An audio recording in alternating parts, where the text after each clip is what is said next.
So, parcel force, he just come. I was hoping it'd come by Royal Mail.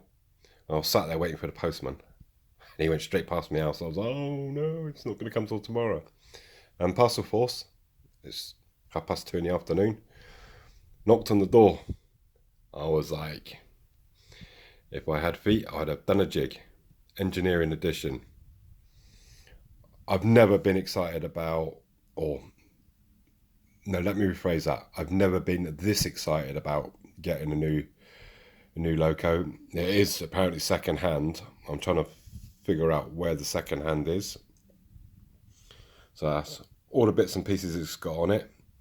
For me, ESU is probably the Ferrari of the modelling world.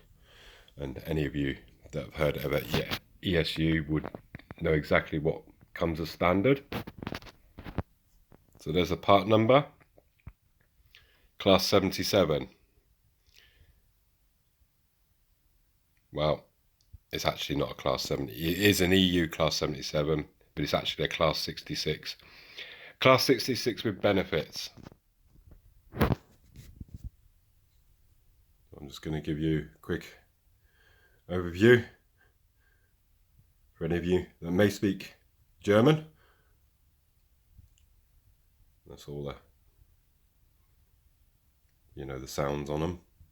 Lucky for me, I do speak German. It is a DC and AC. I think I'm going to have to unclip the AC third rail bar from underneath. Hopefully it won't be too much of a drama. And there she is. Pretty damn excited. So, like I said, it's supposedly not new. It's supposedly second hand, but like I said, I can't even see a mark on the bottom. Let's get it out and have a look. So, I get it. Gosh, I don't know what's wrong with my talking. I think I've too much blinking morphine. So, I got it from Rails. They had a 20% off code. I think it finished today, actually. 20% off. And literally, I blew my month's budget on this. But it was either that and just, get it out there. 20% off is massive. And obviously the discount from their price anyway. And, the layout, I can continue it every time. It was, for me, once in a lifetime chance to get, a expensive model at still quite an expensive price, but a lot cheaper than, a new price is like 450 quid if you buy them from new. That's if you can get hold of one, and few and far between now. They've been out a few years. Like I said, this is second hand, but everything, all the bags, they've not been opened. There's loads of them. There's some spare traction tyres, and that's for the AC clip, which I noticed is actually, I don't know if the light's showing the wrong way. There you go. It's just there. Just got to rest on my laps, and obviously detailing packs and the detailing packs. So I'm gonna need to try and figure out how to get it out of the box now, and yeah, let's have a look at it in close. That's a new one on me. It's the first time I've seen a Loco being held in by a Allen key bolt. It's bloody heavy. It really is a weighty machine. But I went for this one because, the PKP, Polish Railways, they're very much in this sort of livery, blue livery. Just the detail is just, obviously no Loco without a driver, but just just amazing, absolutely amazing.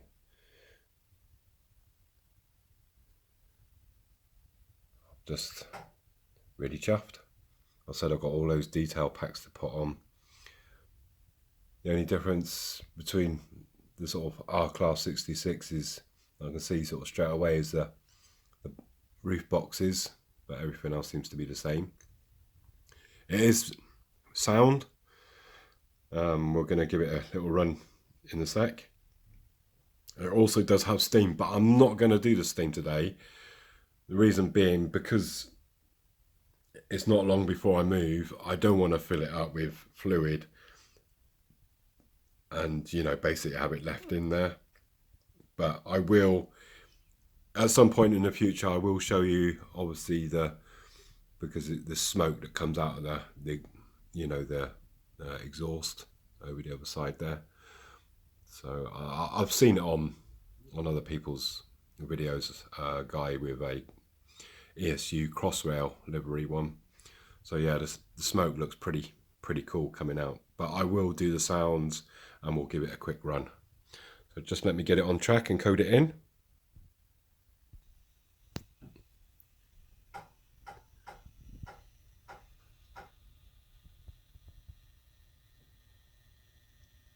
So just put it on Mega Crawl. I haven't put any functions on just yet. Just want to make sure I got it coded in right, and we'll give everything a try in a second. Excuse me trying to wiggle and bash my way through.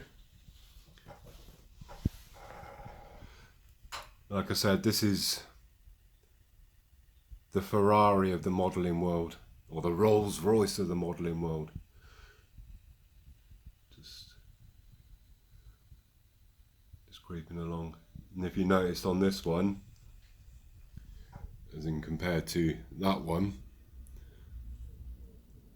all three lights are actually running on it, because obviously I think this is because the lights are on the right hand side for the UK circuit, which is not a problem. But yeah, just creeping along. Let's give it a little bit more gas and then we shall give it some testy with the sounds.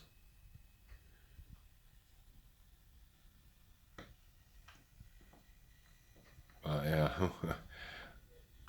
really. Apparently, did I say really? Yes, really happy. Like I said, ESU is just, yeah, absolute fantastic company.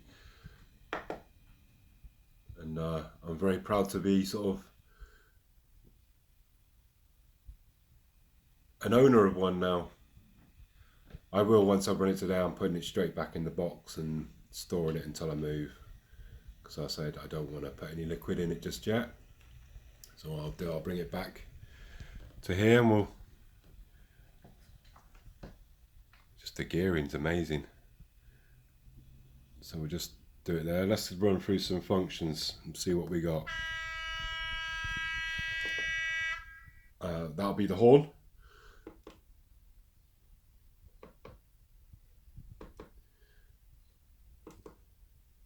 Figure all the function buttons out now.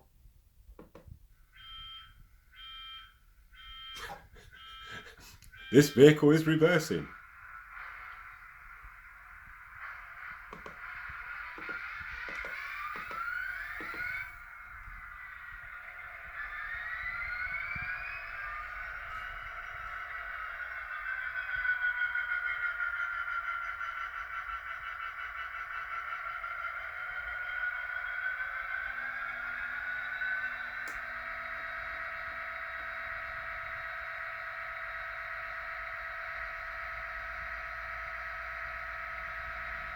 We've got the engine up and running.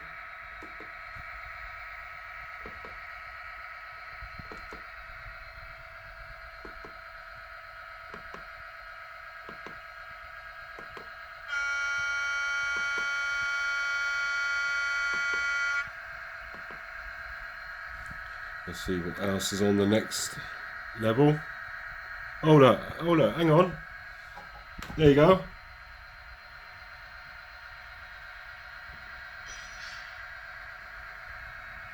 Woohoo!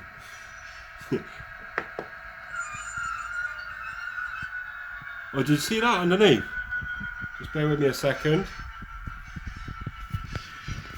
Excuse me, my hand's getting a bit tired.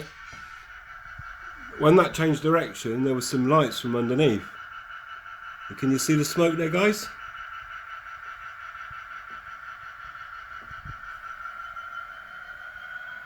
God, it stinks.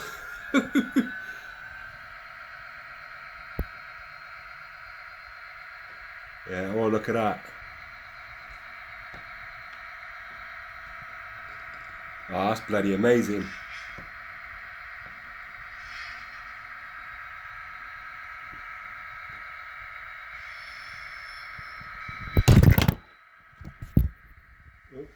Excuse me. Sorry about I just dropped my camera, but I just want to show you something. I'm just going to bring it a bit closer. Right, when I change directions, you see that on the chassis there?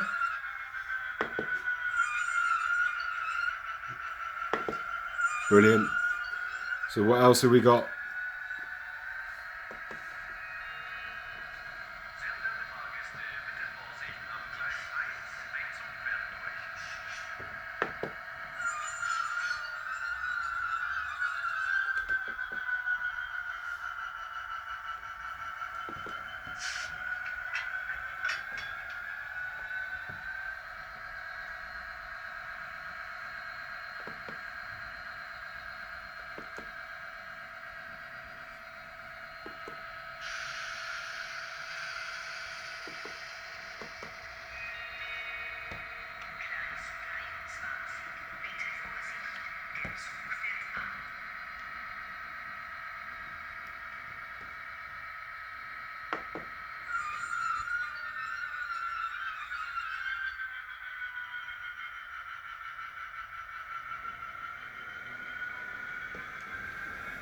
So,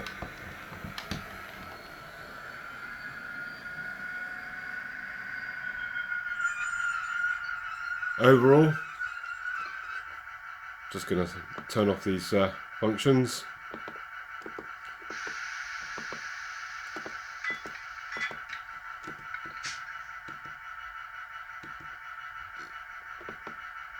What do I think of it? Absolutely over the moon. Just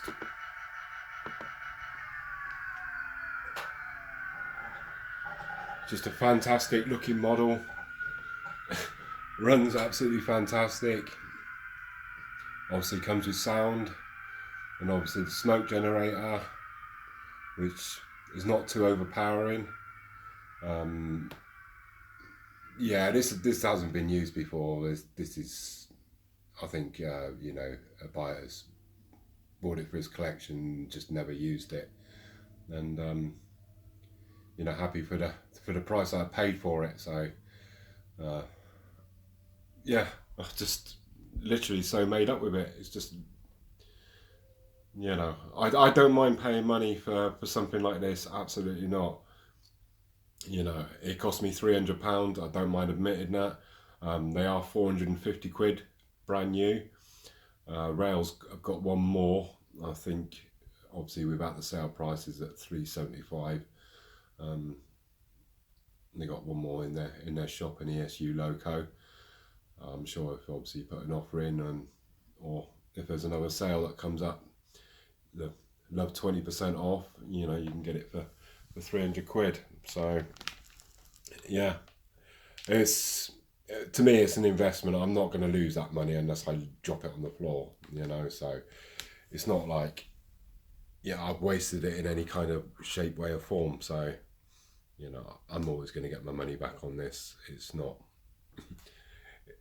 like any other certain locomotives that I might have in my fleet that I prefer to chuck in the bin and sell, just out of pure embarrassment. But yeah, no, I'm over the moon, really happy. I've always wanted one of these since they came out, and you know, that's irrelevant of HO or OO. But yeah, so I'm going to conclude the video. I hope you've enjoyed it. I've still got a bit more modelling to do before the water, but I need the weather to warm up anyway, so I'll probably do a short, swift update on the next one. And yeah, ESU, brilliant. Thanks guys for watching. I'll see you next time. Take care now. Welcome back to progress update number 13. Unlucky for some. So you saw in the last video, I've just knocked something on the floor. You saw in the last video, I treated myself to this little 66. I say little, it's the same size as all the other ones. And as I promised, I'll just give it a quick backwards and forwards. And as I said, no doubts in my own mind that day works fine and dandy, which it does.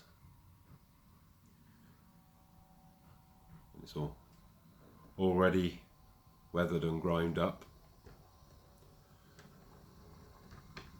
Looking very nice. I have pre-ordered a couple of things. I pre-ordered a Class 59, which I'll probably just go with this. And I've ordered, as a couple of you in a few videos ago on my little rant video mentioned about the Acura scale Class 92. So I've pre-ordered one of those as well. Obviously a bit of a while before they arrive. But yeah, all fine and dandy. And we're just gonna bring it along. So yeah, I'm really sort of getting into these Class 66s. Are really nice indeed.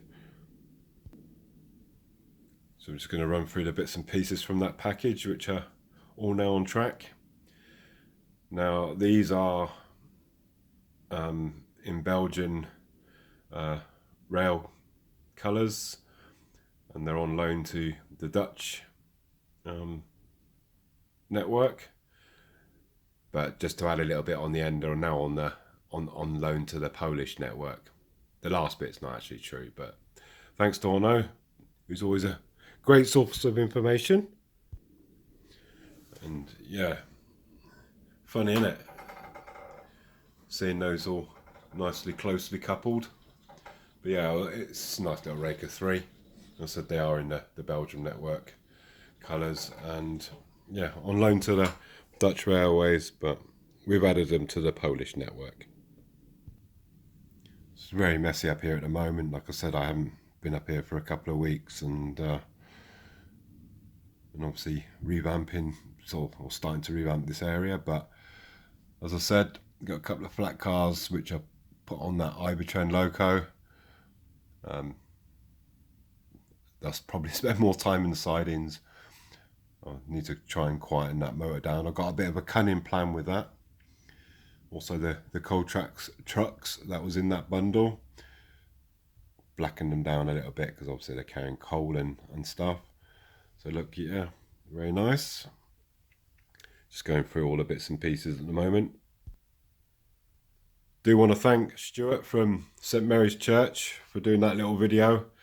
I was trying to decide on a couple of things, or a couple of different types of trains to go with this. I think you've made my decision on doing that video.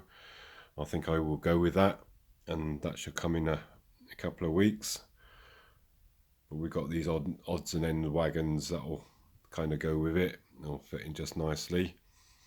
So we just started to get the rate together, and as I said, yeah, thanks Stuart for doing the video. That's St Mary's Church Model Railway. So thank you kindly for doing that, sir.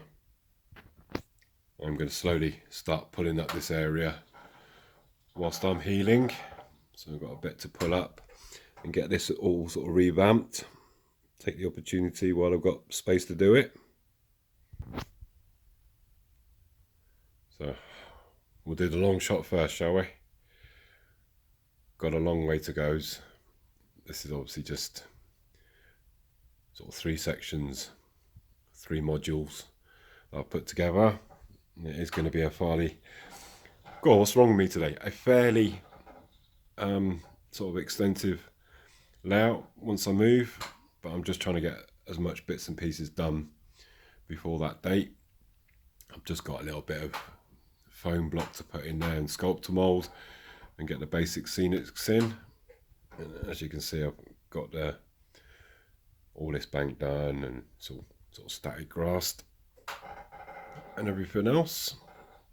It's looking rather nice. I've got there, because I'm going to have a really small side in there. I'm going to have like wagons just sort of hidden. I've just put the bits just in the pile really until I get the track down.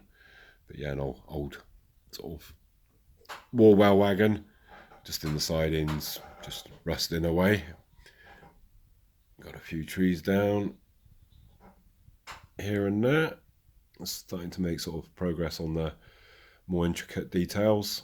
I've got the wooden strips down in between the tracks. They're all fine. And train runs across them fine and dandy. So it's all looking really nice. I'm just getting the last bits of preparation done for the water. I am going to have to wait till it warms up a bit. And a little bit more healing to do. And just need to make sure I'm out of the woods with this first, before I sort of do something so strenuous. But I think you'll agree. It's looking really, really nice now. And like I said, we've got some tracks to come and lay. I'll just wait for some points to get fitted in the budget. I did manage to get that signal box. It's on its way from Italy, so I'm quite excited about that. And that should kind of tie off that area. So we've got lots of little, tractor and trees to put on and shrubbery and, little bits of fences and just lots and lots of details. This is all just very basic, and we'll kind of build on top of this until it's time to pack it down and move and put it into its new location. So I'm going to crack on with a bit more, I think. So next little update, like, stay tuned. Got something to show you. Really nice. It's not a class 43. It's not an APT. It's not even anything 00. So stay tuned. Pretty excited about it. I really indulged, and I shall show you very shortly. But I just want to first of all, took up all the plastic card. I've just got to wipe it all down, get the gluey bits off, give it a hoover up, and we're ready to obviously then get some hardboard, 3mm MDF, and spray it up and put it into a put everything back together and revamp all this area. Again, I'm just going through everything a bit quick before I get into the super duper new edition. I'm really chuffed with it, or chuffed about it coming. That Ibertren has given up the ghost. Motor's packed in. It's it's just going to be putting aside him. So I'm going to try and find something a little bit better, because I've got the big steam Loco. I wanted a sort of normal sort of pannier tank type Loco, so I'm on the lookout for one of those, something HOE. Got all the couplings in place. I've taken out a couple of wagons. Gonna have to wait. There's a reason why I'm gonna have to wait, because I've literally blew my budget on this new Loco. As I said, stay tuned to see what it is. So I've been working on this side. The reason I used Insel frog points, and a lot of you have commented in the past, I know my track's pretty dirty over the other side at the moment, but usually sort of when the track's clean and that, my trains run really smooth. But in the Insel frog points, there's a gap. I know it's a bit dirty. I don't usually sort of pick, use points that I picked up from a layout, only sort of like on the sidings. But this was only down for a couple of months, so it's fine. So I've soldered a piece of copper on those two rails across. If you just bear with me a second. The reason I'm showing you all this is just to show you basically, how my trains pretty much, when the track's clean, run smoothly, and you can just see the ends. So basically soldered a bar across from those 2 points. Sometimes I do actually put a longer wire and then drill them sort of through the board and attach them to the bus wire. Not on all the points, but some of them I do, and some of them I just do this. depending on how many points in the area. So here's going to be probably about 8-9 points, so probably half of them will have the dropper wires sort of all the way down through the board into the bus wire, and half will be just basically, as you can see there, soldered across. I'm not sure if you can see that. It's just, you see the little nick just by the, because sometimes obviously with the bigger flanges, as you saw with the Ivy trend, so I've just literally just filed it down a little bit and soldered where the track joins as well. And once that's painted up, you won't see that either. So just wanted to kind of show you that. So I got a lot of points to buy. I'm going to have then a point that basically joins these two tracks together, crossover, then a single slip just here, so it'll bring basically into four tracks. Just need to make a little cut just so I can have that little side in there just with the overgrown wagon. So I'm going to go away and do that now. And there's a signal box that I was after. It's a bespoke model and handmade, handcrafted, very sort of typical for the area, very concretey, sort of the older you know, sort of Russian overall, as they say, up until sort of 1989. So yeah, very, very sort of typical concretey type building. But they call them control towers over there, and we call them signal boxes. But again, it's all sort of just slowly. I'm still obviously, I was getting a little bit better, and then like I had a spout of pain for like a week. It was really bad, quite intense. I went to the hospital to go and check it out and spend all day there getting scans, but it's calmed down again. I think maybe I sort of got into it too soon, too quickly. With amputations in the past, I've always, you know, I roughly know when I'm able to sort of carry on and do stuff. This time, because I couldn't really sort of see anything because it's inside, it was hard to tell. So, but it started to calm down now with the pain, so it's all good. So I think I'm going to go take that piece in and join that together, and I shall show you the new item. See you in a sec.